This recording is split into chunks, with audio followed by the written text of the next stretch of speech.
Ayat Lexio Divina kita pada saat teduh hari ini dari 1 Yohanes 4 ayat 16. Firman Tuhan berkata demikian, kita telah mengenal dan telah percaya akan kasih Allah kepada kita.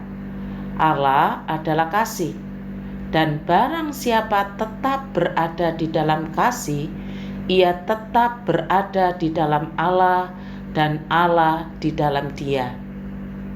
Sebenarnya konteks dari pasal 4 ini tentang siapa yang berdusta, siapa yang benar, siapa yang jujur, siapa yang berbohong, siapa yang berasal dari Allah, dan siapa sebenarnya yang bukan berasal dari Allah. Konteks 1 Yohanes 4 itu di situ. Siapa yang berasal dari Allah dan siapa yang bukan berasal dari Allah. Yang benar adalah yang berasal dari Allah, dan yang palsu adalah bukan berasal dari Allah. Alkitab sudah memberikan jalan bagaimana membedakan dan menguji mana yang benar yang berasal dari Allah dan mana yang palsu yang bukan berasal dari Allah. Bagaimana cara kita menguji roh-roh? Apakah roh-roh itu berasal dari Allah atau bukan? Jawabannya di ayat 3 yang berkata begini, setiap roh yang tidak mengakui Yesus yang menjadi manusia itu berasal dari Allah, maka roh itu tidak berasal dari Allah. Roh itu adalah antikristus. Bagaimana cara kita membedakan apakah kita ini berasal dari Allah atau sebenarnya kita ini berasal dari dunia ini? Kalau kita mengatakan ya iyalah saya berasal dari Allah, pertanyaan selanjutnya, apa tandanya? Tandanya adalah tetap dalam kasih Allah. Ayat 16. Kita telah mengenal dan telah percaya akan kasih Allah kepada kita. Allah adalah kasih, dan barang siapa tetap berada di dalam kasih, ia tetap berada di dalam Allah, dan Allah di dalam dia. Apakah sudah cukup? Belum. Masih ada pertanyaan selanjutnya. Apa tandanya seseorang itu tetap di dalam kasih Allah? Jawabannya ada di ayat 20 dan 21 yang berkata begini, jikalau seseorang berkata, aku mengasihi Allah dan ia membenci saudaranya, maka ia adalah pendusta, karena barang siapa tidak mengasihi saudaranya yang dilihatnya, tidak mungkin mengasihi Allah yang tidak dilihatnya. Dan perintah ini kita terima dari Dia, yaitu Kristus. Barang siapa mengasihi Allah, ia harus juga mengasihi saudaranya.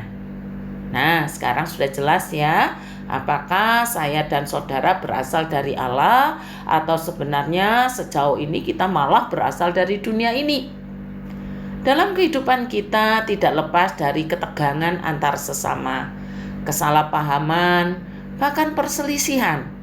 Banyak intrik politik di antara orang-orang Kristen sendiri, baik itu masih dalam lingkungan keluarga, bahkan di dalam lingkungan gereja. Bagaimana caranya kita membuktikan diri kita sendiri ini berasal dari Allah dan tetap mengasihi orang itu sebagai sesama saudara dalam Tuhan? Tetap mengasihi, bukan membencinya. Sebab kalau sudah sampai membenci, sama dengan membunuh. Contohnya seperti Kain. Firman berkata, barang siapa tidak mengasihi saudaranya yang dilihatnya, tidak mungkin mengasihi Allah yang tidak dilihatnya. Saya memberikan contoh begini. Memang ada kok orang itu seperti pisau yang tajam bermata dua. Gampang melukai, gampang menuduh, gampang memfitnah, gampang sekali menghukum dan menyalah-nyalahkan. Gampang sekali. Orang seperti ini saya gambarkan seperti pisau yang tajam bermata dua. Terhadap orang seperti ini tetap layani, itu kata firman Tuhan, sebagaimana porsi kita. Jangan terlalu dekat, nanti kita terluka. Tetap sopan santun harus tetap, dan jangan dibuat-buat. Tidak perlu selalu direspon perkataan tajamnya agar tidak melukai kita. Ingat, cepat mendengar, lambat berkata-kata. Nah, begitulah mempraktekkan iman. Apakah kita ini berasal dari Allah atau sebenarnya dari dunia ini? Terhadap orang yang tajam seperti pisau, tetap dilayani. Kalau tanya ya dijawab. Kalau memerlukan bantuan ya ditolong sepanjang kita bisa. Ndak usah membenci, tapi jangan dekat-dekat supaya kita tidak terluka. Ndak boleh selalu direspon perkataan tajamnya supaya kita tidak terluka. Cepat mendengar, lambat berkata-kata. Tuhan Yesus memberkati.